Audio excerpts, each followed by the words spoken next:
My name is Brian David Johnson. I'm a futurist at the Intel Corporation. I'm also a writer of both science fiction and science fact. Being a futurist at Intel might sound like science fiction, but it's actually pretty pragmatic. And the reason is because when we design the chips to go into your televisions, your computers, your phones, we need to do it about 5 to 10 years in advance. So what that means is we need to have an understanding of what people will want to do with those devices 5 to 10 years before they actually come out. So it's my job as a futurist to have a very pragmatic vision of what people will want to do in the year 2020. Our brand of futurism really isn't about prediction. What we do is really future casting. And what future casting is, it's a process for developing a vision for the future. And that process really involves a lot of different inputs. It involves social science research, technology research, global trends, and things like science fiction. Because what science fiction does is it gives us a way to think about the future, and it gives us a way to think about the implications of the technologies that we're building on the people who will actually be using them.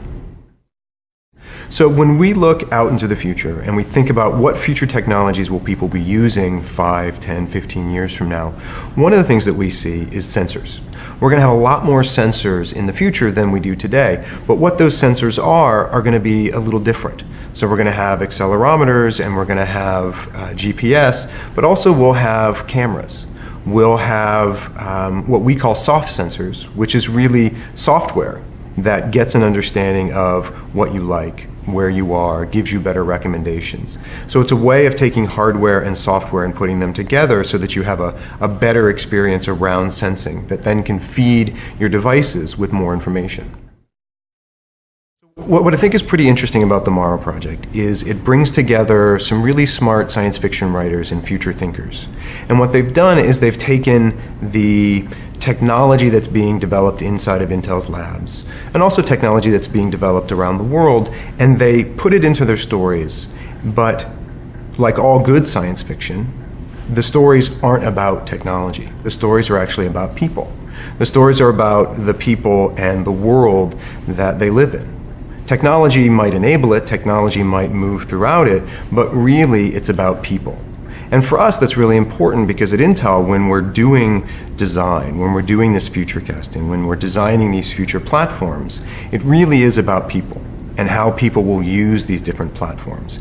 And so the Morrow Project is very important because for us, it gives us a way of envisioning how people could use our technologies. One of the great outputs of future casting, or one of the great things that we can do with future casting, is develop a vision for the future. And why that's important is if we can give people a vision of the future, if we can do it through science fiction, what we can do is capture people's imagination.